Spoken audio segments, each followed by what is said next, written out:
The moment Claire stepped into the classroom, the kitchen went dead still. She looked too plain, too cheap, like someone who had wandered in off the street and stumbled into the sanctum of culinary royalty. The gleaming, stainless steel counters of Lumiere Culinary Institute reflected the polished ambition of its students, and none of it matched the woman standing at the door. Chef Antoine, tall and lean with the posture of a king and the ego of a god, scanned her with a smirk twisting the corner of his lips. "You're in the wrong room," he said, his voice cutting through the silence like a boning knife. "This isn't porridge class." Laughter burst out behind her. A student with a slicked-back ponytail and arms crossed over her pristine chef's coat sneered, "Maybe she's here to wash cutting boards."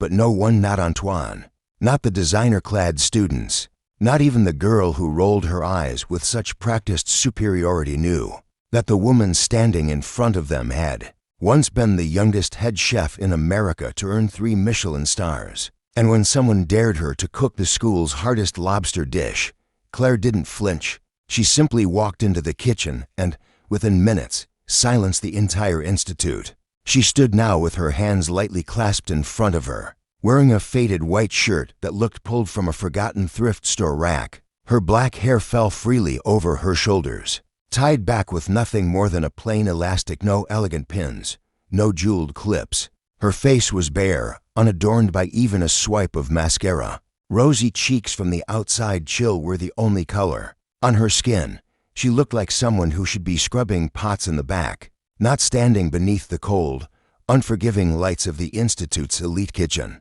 The air smelled of tarragon and thyme, of polished steel and ambition. The students around her, all dressed in crisp white coats embroidered with gold lettering, whispered among themselves, their eyes flicking down to her scuffed sneakers with disbelief and disdain. One girl, her blonde hair slicked into a perfect bun, leaned toward a friend and murmured, "Does she even know where she is?"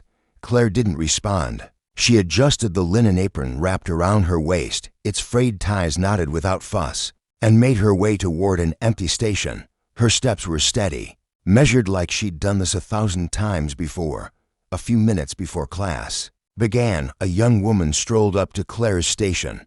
Her chef's coat was stitched with gold thread, and a leather handbag swung from her shoulder like a trophy. She stopped in front of Claire and gave her a once-over, her lip curling into a slow, poisonous smile. "Hey, charity case," she said, her voice deliberately loud. "Did you borrow that apron from the janitor's closet?" Laughter flared across the room, sharp and eager. She tossed her hair and leaned in, dropping her voice to a syrupy whisper. "Seriously, what are you doing here? This isn't a soup kitchen." Round them, students bit back giggles, smirking behind their hands. Claire's fingers paused for only a heartbeat on the edge of her station. Then, without a word, she reached for a paring knife and began to sharpen it, long, slow strokes across the whetstone. Metal whispered against stone in a rhythm so steady it drew a hush. She didn't look at the girl, didn't acknowledge her, but her shoulders lifted, subtly squaring, as if drawing a boundary no one else could see. Chef Antoine strutted across the kitchen like he owned the air itself. His chef's coat was pressed with surgical precision. He'd once appeared on Iron Chef and wore that memory like a crown. His slicked back hair gleamed under the fluorescence, and his mustache was trimmed into a razor's edge of arrogance. He stopped in front of Claire, arms crossed, the corners of his mouth twitching with condescension. "This is advanced French cuisine," he announced, his voice heavy with disdain. "Pate en croûte, not exactly something you pick up in whatever community center you crawled out of." Chuckles erupted behind him. A guy in the back, his expensive watch catching the light, called out, "Yeah, this isn't where you learn to boil noodles." The laughter rose again, sharper this time. Everyone turned to Claire, waiting for her reaction. She gave them nothing. Her eyes met Antoine's briefly calm, unflinching. Then she turned back to her station and began wiping down her blade with a clean cloth. Not a single word. No anger, just pure, quiet focus. Later, during a break, a knot of students gathered near the coffee machine. Their voices rang out across the kitchen like schoolyard gossip. One of them, tall and lanky with a silk scarf tucked into his chef's coat, pointed toward Claire. "Look at her. acting like she belongs. He scoffed. What's she gonna do? Peel potatoes while we cook the real food? The group laughed. Another clapped him on the shoulder. A girl with glossy red nails chimed in. She probably thinks Olive Garden is fine dining. But she's never even tasted a proper French dish. More laughter. Back at her station, Claire was quietly arranging her mise en place. She didn't look up, but her fingers lingered on a sprig of thyme, delicate and careful, her touch almost reverent. A muscle in her jaw tightened for a brief second before she moved to the next herb. No one noticed the shift in her posture, the silent pressure, building behind her stillness, but the air shifted, thickening, tightening, like a storm was brewing, hidden just beneath her composed surface.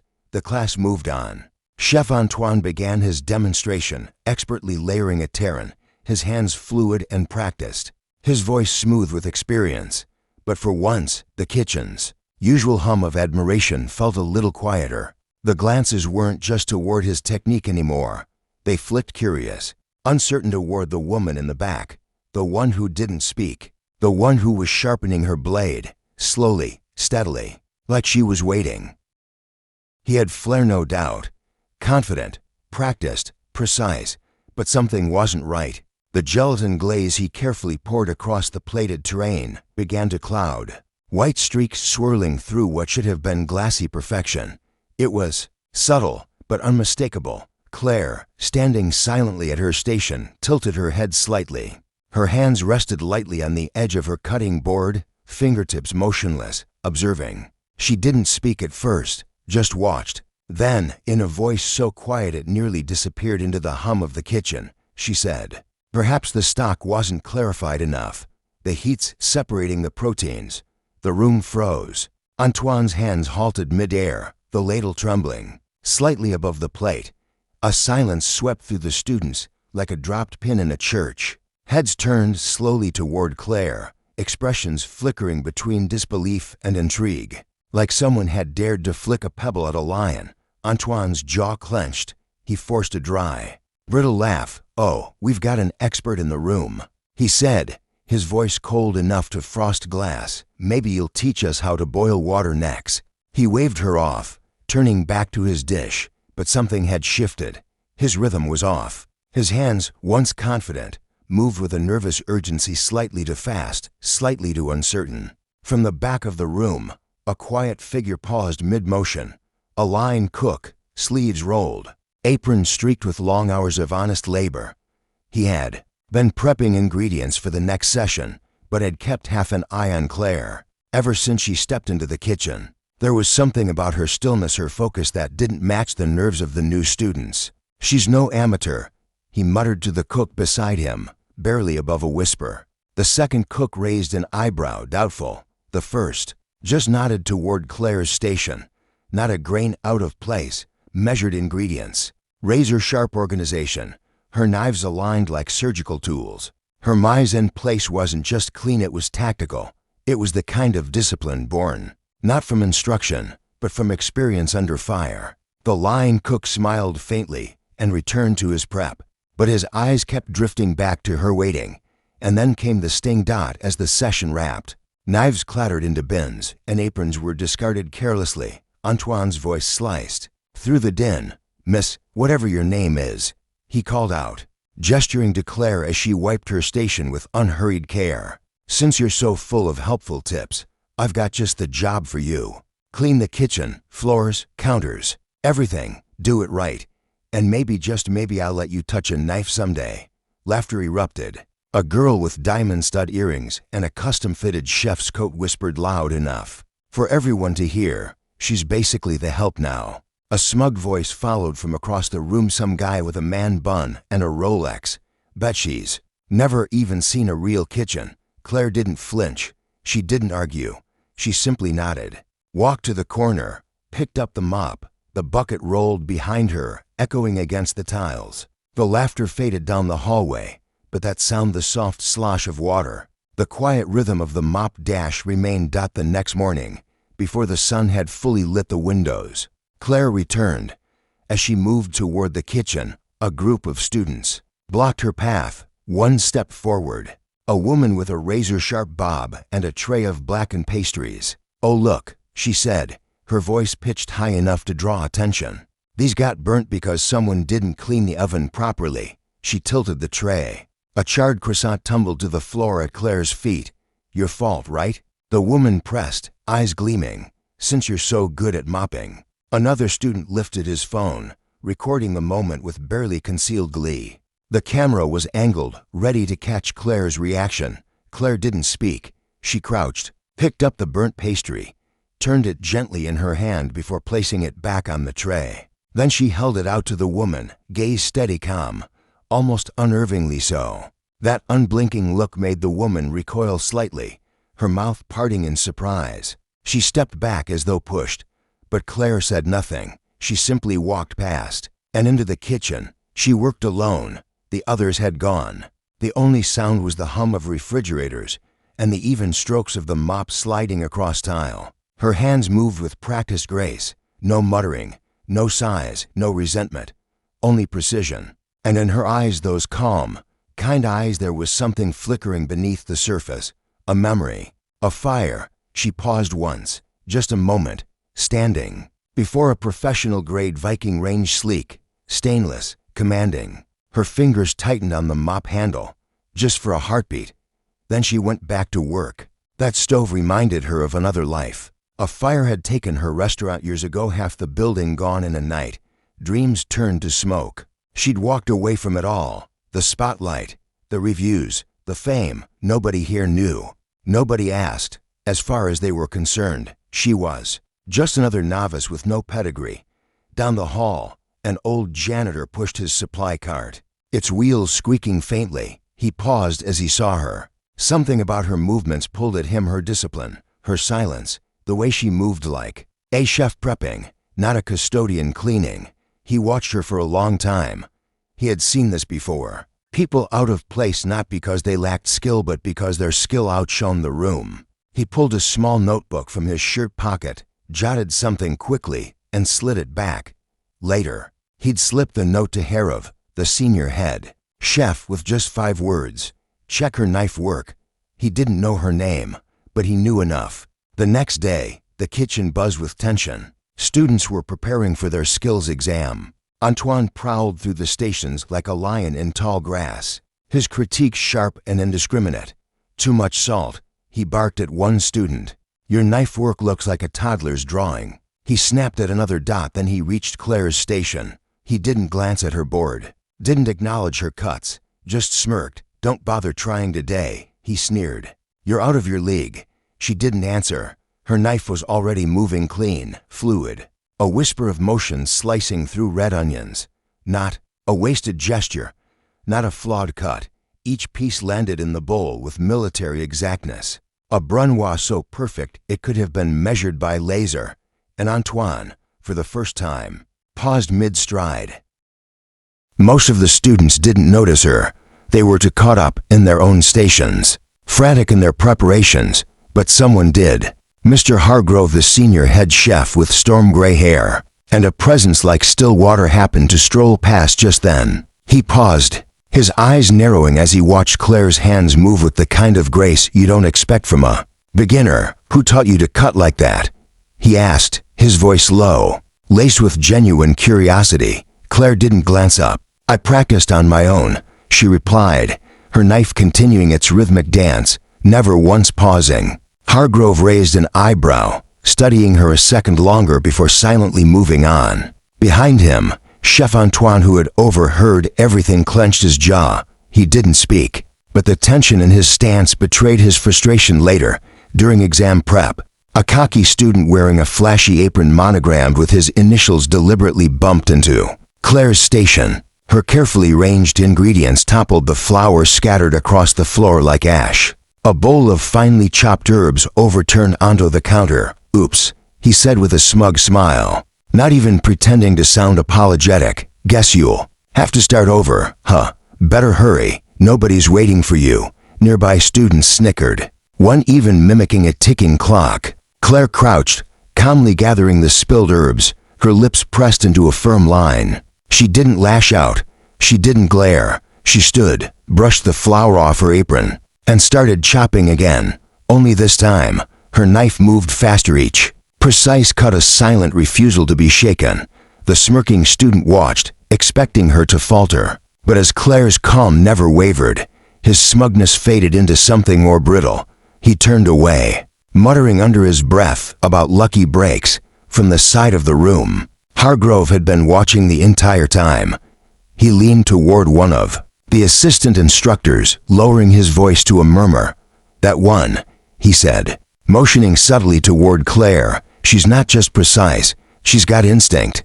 Look at her hands." The assistant, a younger chef, more inclined to follow Antoine's lead than form his own opinion, shrugged, unimpressed. But Hargrove's gaze remained fixed. He watched as Claire salvaged every usable bit of the herbs, wasting nothing, her focus unshakable. Quietly, he pulled a folded note from his coat pocket, the janitor's memo that had landed Claire here in the first place. He read it again, tucked it away, then made his way to the exam roster. With the smallest flick of his pen, he circled Claire's name, a subtle act, barely noticeable, but enough to guarantee someone would be watching her more closely when the real test began. The exam itself was a trial by fire. It wasn't just a test, it was a crucible. Antoine stood at the front of the kitchen, arms crossed, voice booming. "Today," he announced, "you'll be making lobster consomme en croûte, clear broth, puff pastry dome, served whole, without a single crack." A collective groan swept through the room. Nervous glances were exchanged. This dish had humiliated seasoned chefs. It demanded perfection at every step, from dispatching and cleaning the lobster, to clarifying the consomme until it shimmered like liquid crystal, to crafting a dome of pastry that held its shape. Antoine's eyes found Claire. His smirk returned. "Miss Claire," he called out, his voice thick with mockery, "if you're as talented as you think you are, I dare you make it. Show us what whatever you are, can do." The class erupted into laughter. A student with slicked back hair and a gold chain leaned toward his friend, muttering, "She's going to crash and burn." The girl with the diamond earrings giggled. "This'll be fun to watch." Just before the exam began, another student swaggered up to Claire's station. His smartwatch gleamed under the kitchen lights as he leaned over her tools, pretending to inspect them.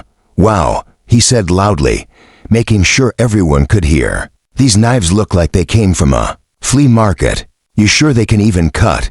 He picked one up, twirled it carelessly between his fingers, then dropped it onto the counter with a loud clatter. Students nearby burst out laughing. Some clapped as if he'd just performed a magic trick. "Maybe someone should lend her a real knife," he added with a wink at his entourage. Claire's hand hovered over the knife. She picked it up gently, feeling its weight, testing the edge with her thumb. Then her gaze lifted just for a moment and her eyes locked with his. They were calm, unshaken, piercing. The grin vanished from his face. He stepped back without another word. Claire tied her apron tighter and walked to the ingredient station. The room was packed. Students, instructors, even a few mounted cameras meant to capture the exam for the Institute's social media. Every eye turned toward her, waiting for the disaster they were sure would unfold. Claire picked up the live lobster. Its claws snapped. Without hesitation, without fuss, she ended it with a single, swift motion. Clean, respectful, efficient, she cracked the shell with practiced ease, extracted the meat with delicate precision, and set aside the remains for stock. Her movements were so fluid it was as if she were following a silent choreography. Only she could hear around her. Students fumbled with their lobsters, slipping, fumbling, ruining the meat. Their broths turned cloudy. Claire's stock simmered, golden and aromatic, not a trace of murk. She never looked at the cameras, never glanced at Antoine. Her focus was absolute. Then something unexpected. A student, trying to peer over someone's shoulder, bumped a shelf. A stack of recipe cards teetered, tumbled. One fluttered to the ground near Claire's station. She bent to pick it up, and, as she did, her fingers brushed against a small, faded photograph wedged inside. It was barely noticeable, almost hidden. A younger Claire stood in a crisp chef's coat beside a man with a familiar face, Massimo Burra, beaming, his arms slung proudly round her. The student who had dropped the cards snatched them back without noticing the photo. But a camera operator did. He zoomed in just before the image vanished, capturing something that would later ripple across the internet. A clue so quiet, so easily missed, yet explosive in its implications. Now came the pastry, the true breaking point for many. The dough had to be just right. 3 parts flour to parts butter, 1 part water. Knead it too little, and it crumbled. Too much, and it turned dense and tough. Claire's hands didn't measure. They didn't hesitate. Her fingers moved like they already knew the ratios by heart. Fold, roll, rest, shape, each movement smooth, confident, intimate. The dough stretched perfectly over the bowl, its surface unmarred. The laughter round the room began to fade. One by one, students stopped to watch. The girl with the diamond earrings stared down at her torn pastry, her expression tight. The guy with the gold chain fumbled with his spoon. Claire slid her dish into the oven. She set a timer, 17 minutes, 30 seconds, not a second more, and waited. When the timer rang, she pulled the dish out, golden, flawless, with a dome that gleamed like it had been brushed with sunlight. The consomme inside was clear as crystal. The cameras zoomed in. The kitchen held its breath. During judging, a guest chef had been invited to assist Hargrove, a woman known for her no-nonsense demeanor, her hair pulled back in a severe bun, eyes like polished steel. She moved through the room like a general inspecting troops. When she reached Claire's station, she paused. Her spoon hovered over the consomme. 1 sip, then another, her expression unreadable. Finally, she set the spoon down, looked directly at Claire, and spoke in a low but unmistakably certain voice. "This is Elaine's recipe," she said. Not a question, a statement. The room stirred. Whispers floated across the kitchen as students tried to place the name that had just been spoken. The guest chef didn't break eye contact with Claire. Her voice softened as she stepped closer. "I was there the night you served it," she said, a knowing smile touching her lips. "You're her, aren't you?" Claire didn't speak. She simply gave a small, deliberate nod. Folding her hands in front of her apron, the guest chef stepped back slowly, her expression respectful, allowing the moment to settle over the room like the scent of something sacred. Then Hargrove stepped forward, his face unreadable. He took a spoon and gently cracked the pastry resting atop Claire's dish. Steam rose. He tasted the broth, his eyes fluttering closed as the flavor bloomed on his tongue. For a moment, time stopped. "I've only had this dish once," he murmured, voice slow, thoughtful. "Back at Elaine, 2019. It was unforgettable." The name fell into the silence like thunder. Elan, the restaurant that had once reigned over the culinary world. Before it was devoured by flames, gasps echoed. Eyes darted around. Confusion thickened as students exchanged glances. Antoine turned ashen. His jaw clenched, but Claire, she simply smiled. Small, quiet, a ghost of something long buried. She wiped her hands calmly on her apron and turned back to her station, beginning to clean up as though nothing had happened. Cameras kept rolling, capturing every second of the unraveling silence. A few students clapped hesitantly at first, then louder, more certain. But Hargrove didn't clap. He watched her with eyes sharp, filled not with skepticism now, but something closer to respect. Antoine wasn't ready to surrender. His voice rose, furious and desperate, echoing off the steel surfaces. "There's no way she could have done that, not unless she stole the recipe. Someone must have given it to her." The room froze once more. Applause withered. Doubt re-entered. The air. Claire paused mid-clean. Her hands rested on the counter as she slowly lifted her gaze toward Antoine. Her voice, when she spoke, was calm, almost gentle. "No one gave it to me," she said. "I created it." The words hit like a stone. In still water, Antoine's mouth opened, then closed. Hargrove pulled out his phone, his fingers flying over the screen. Seconds later, he held it up. His voice was steady, authoritative. "Claire Evans," he read aloud. "Youngest 3-star Michelin chef in the U.S., former head of Elaine."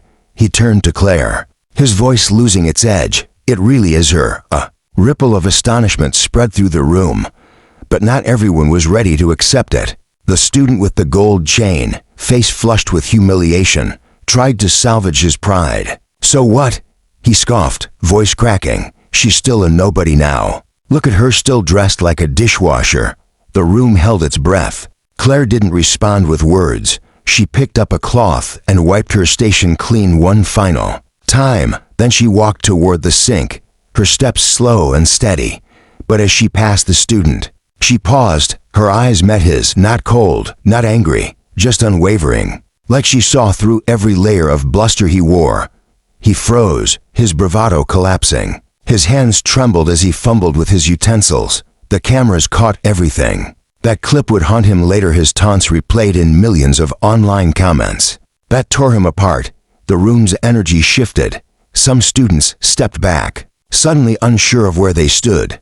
The girl with the diamond earrings clutched her counter, her cheeks burning. The guy with the gold chain mumbled something and turned away. Hargrove moved closer to Claire, his voice low but clear enough for the room to hear. "We failed to recognize the legend in our kitchen," he said. "The Institute would be honored to have you as a guest instructor." Claire didn't nod. She didn't smile. She simply looked at him, quiet and steady. "I'll think about it." She untied her apron slowly, folded it with precision, and laid it gently on the counter.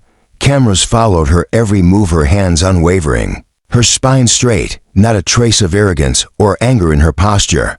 The following week, the Institute was not the same. Antoine had resigned. No explanation, just gone. Words spread quickly, whispers in corridors, murmurs in locker rooms, stories about how he'd misjudged her, how he'd pushed too far. The girl with the diamond earrings vanished from class, her social media locked down. After a clip of her mocking Claire went viral. The boy with the gold chain lost his internship at a high-profile restaurant. News spread fast in the culinary world. He'd been part of the pile-on. No one wanted that attached to their kitchen. The sharp-bobbed woman who'd blamed Claire for a burnt batch of pastries was dropped from a prestigious sponsorship. Her name was quietly scrubbed from the program's website. And the student with the flashy smartwatch, a food blogger, picked up his taunts. Public outrage followed. He lost his place for the next semester. Claire never commented on any of it. She didn't need to. She showed up for her first lecture dressed the same as always, faded white shirt, plain elastic tying her hair back. But this time, every student in the room sat up straighter. Their notebooks were open before she even spoke. Their eyes fixed, she stood by the stove, hands clasped, her voice soft but firm. "The first lesson in cooking," she said, "is humility." Just before the lecture began, a package arrived, wrapped in plain brown paper. No fanfare. Inside was a handwritten note. A single line: "Heard your back. Don't let them forget who you are." Signed, Gordon Ramsay. Beneath it, wrapped in cloth, lay a chef's knife, its handle worn from years of use, its blade razor sharp, her initials engraved near the hilt. She tucked it quietly into her bag. The students never saw it, but Hargrove did. Their eyes met for a second. For the first time, she gave him a genuine smile, not for the knife, for what it meant. Somewhere out there, someone hadn't forgotten her. And now, neither would this room. She didn't talk about her past, didn't mention Michelin stars or Elon. She spoke only of food, how to taste it, how to respect it. She showed them how to clarify a stock, her hands calm, exact, confident. One girl raised her hand timidly. "How do you keep going?" she asked. "When people underestimate you." Claire paused. Her fingers rested on a knife, motionless for a moment. She turned her gaze toward the window where the afternoon light caught on distant skyscrapers. Then she looked back at the girl. "You don't need to be recognized," she said. "You just need a place where people taste before they judge." Later that day, as the session ended and students gathered their things, a man walked into the kitchen, tall, silent, his suit understated, but cut to perfection. He didn't speak. He didn't need to. Every student in the room knew who he was: Claire's husband. A man whose name carried weight in circles beyond cuisine. He said nothing, just stood by the door, his eyes on her. The atmosphere shifted again. Heavier, quieter. The girl who had asked the question lowered her eyes, blushing. The new instructor, Antoine's replacement, hesitated, then offered Claire a small nod of deference. She didn't acknowledge it. She didn't need to. She picked up her bag, slung it over her shoulder, and walked toward her husband. He held the door open for her. Together, they left her footsteps just as steady as the day she arrived. The Institute never forgot her. Her first lecture became legend, a story whispered in late-night study sessions, passed from one class to the next. The video captured during the exam her quiet defiance, her steady hands, her silence went viral. Thousands of comments poured in, stories of being overlooked, judged, dismissed. Claire never read them. She didn't need to. She was already back in a kitchen somewhere, the sound of her knife against the cutting board, the rhythm of her work steady and strong. Late at night, sometimes when the world was quiet, she'd pause by the stove, let her fingers brush the edge of a burner. The memory of fire still lived there, the smoke, the loss, the heat, but she didn't linger. She turned back to her station, to her knife, to her work. The past did not define her. The judgments did not break her. She kept cooking, one dish at a time, letting the food speak. And in that silence, she was louder than anyone in the room.